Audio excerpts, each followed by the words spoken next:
केंद्रीय मंत्री रविशंकर प्रसाद ने राहुल गांधी पर आरोग्य सेतु ऐप को लेकर झूठ फैलाने का आरोप लगाया है। रविशंकर प्रसाद ने कहा कि जिस ऐप को पूरी दुनिया में सराहा जा रहा है, उस पर राहुल गांधी बेबुनियाद आरोप लगा रहे हैं। प्रसाद ने ट्वीट कर कहा, रोज एक नया झूठ। आरोग्य सेतु एक शक्तिशाली ऐप है जो लोगों की सुरक्षा करती है। आरोग्य सेतु में बेहतर डेटा सिक्योरिटी आर्किटेक्चर है। जिन लोगों ने जिंदगी भर सर्विलांस ही किया है, वो नहीं जानते कि तकनीक का फायदा कैसे उठाया जा सकता है। उन्होंने लिखा, आरोग्य सेतु की सराहना पूरी दुनिया में हो रही है। इस ऐप की निगरानी की जिम्मेदारी किसी निजी कंपनी के हाथ में नहीं दी गई है। अब आपको ऐसे लोगों से ट्वीट करवाना बंद कर देना चाहिए जो भारत को समझते ही नहीं है।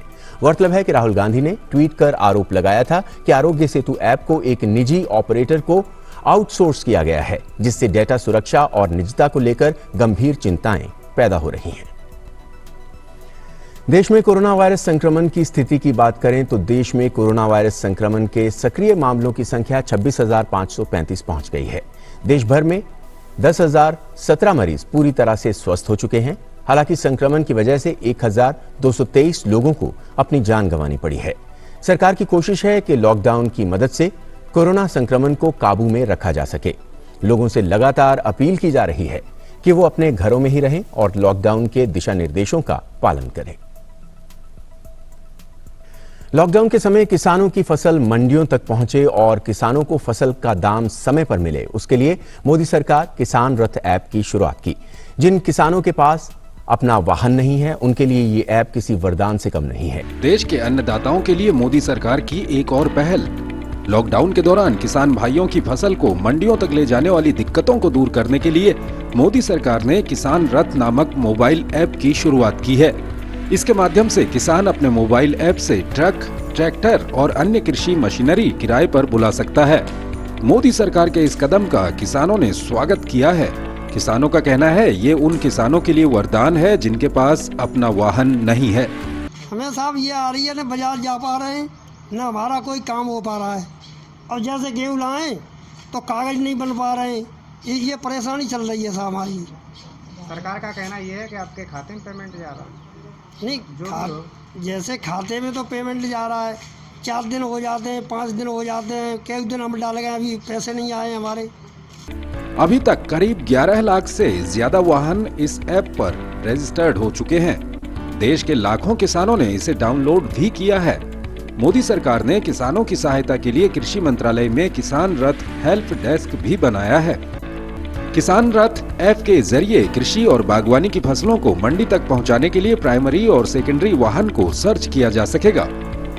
प्राइमरी ट्रांसपोर्टेशन का अर्थ फसल को मंडी, FPO collection centre, warehouse आदि तक पहुंचाने के लिए होगा। इसके अलावा सेकेंडरी ट्रांसपोर्टेशन के तहत कृषि उत्पादों को मंडियों से राज्यों और राज्यों के बाहर स्थित अन्य मंडियों, प्रोसेसिंग यूनिट्स, रेलवे स्टेशन और होलसेलर्स तक पहुंचाया जा सकेगा।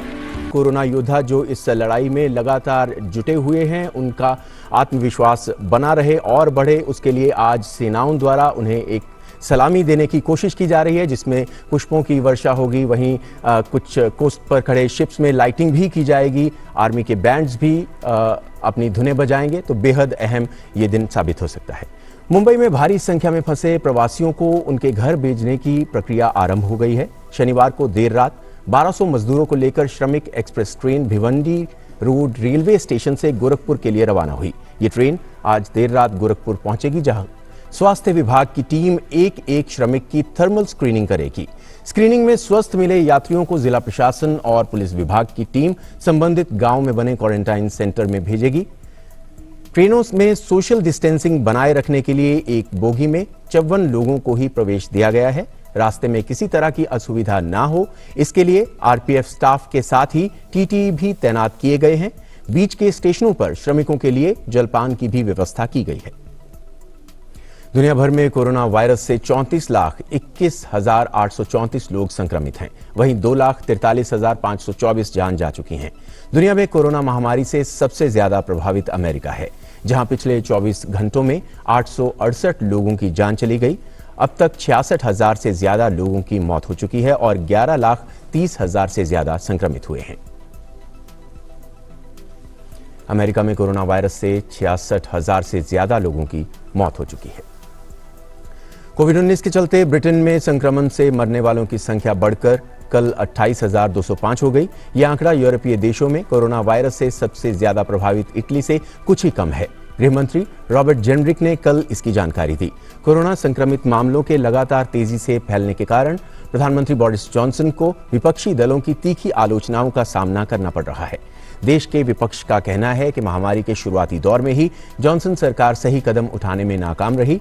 गृह मंत्री जेनरिक ने देश में लॉकडाउन के दौरान घरेलू हिंसा का शिकार और यौन हिंसा मामलों के पीड़ितों की मदद के लिए काम कर रही चैरिटी संस्थाओं की सहायता के लिए 95 मिलियन अमेरिकी डॉलर के पैकेज का भी ऐलान किया। फ्रांस की राजधानी पेरिस में कोरोना वायरस महामारी से लड़ने वाले चिकित्सा कर्मचारियों को आईफल टावर पर जगमगाती रोशनियों के जरिए श्रद्धांजलि दी गई। फ्रांस में कोरोना वायरस पिछले 24 घंटे में 166 लोगों की मौत हुई है और मृतकों की संख्या 2,763 पर पहुंच गई है, जबकि कोरोना से 16,08,518 लोग संक्रमित हैं। ईरान में कोरोना वायरस से पिछले 24 घंटों के दौरान संक्रमण के 802 मामले दर्ज किए गए हैं। संक्रमित मरीजों की बात करें तो यह आंकड़ा 10 मार्च के बाद सबसे कम है। देश में कुल संक्रमित मरीजों की संख्या 96,448 हो गई है। पिछले 24 घंटों में 65 और लोगों की मौत हुई है। इससे देश में मृतकों का आंकड़ा बढ़कर 6,156 हो गया है। इटली में कोरोना वायरस से 474 और लोगों की मौत हो गई है, जिससे मरने वालों की संख्या 28,710 हो गई है। वहीं संक्रमित लोगों की संख्या 20,09,328 है। साथ ही इटली में इस महामारी से 79,914 लोग ठीक हो चुके हैं। स्पेन के प्रधानमंत्री पेड्रो सांचेज ने कहा है कि 4 अप्रैल से देश में सार्वजनिक वाहन में सफर करते वक्त मास्क लगाना जरूरी होगा। एक प्रेस वार्ता के दौरान सांचेज ने यह भी ऐलान किया कि उनकी सरकार क्षेत्रीय प्रशासन की मदद के लिए 17.57 बिलियन अमेरिकी डॉलर की वित्तीय मदद देगी, ताकि वो कोरोना वायरस के कारण हुए सामाजिक और आर्थिक नुकसान की भरपाई कर सकें। 7 हफ्ते के लंबे लॉकडाउन के बाद स्पेन के लोगों को कल पहली बार अपने घरों से बाहर निकलने की इजाजत मिली।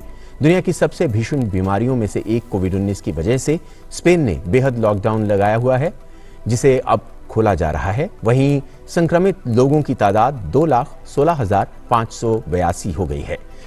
इस तरह महामारी से मरने वालों की संख्या 25,100 लोगों की मौत हो चुकी है।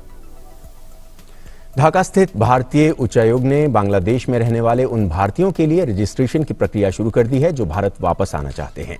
उच्चायोग की वेबसाइट पर इस बाबत जानकारी दी गई है कि भारत वापस जाने के लिए भारतीय समुदाय के सिर्फ उन्हीं लोगों के आवेदनों को माना जाएगा जो दिए गए आधिकारिक लिंक के जरिए आवेदन करेंगे। हालांकि इस नोटिस में यह भी साफ किया गया है कि बांग्लादेश से भारत के लिए हवाई सेवा फिलहाल शुरू नहीं हो रही है और मौजूदा वक्त में भारत में भी आने की अनुमति नहीं है। नोटिस के मुताबिक आवाजाही की प्रक्रिया शुरू होने पर लोगों को व्यक्तिगत तौर पर सूचित किया जाएगा।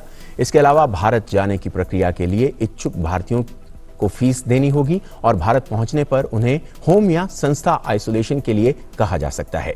नोटिस के मुताबिक ढाका में भारतीय समुदाय के लोगों को जल्द से जल्द रजिस्ट्रेशन करने को कहा गया है।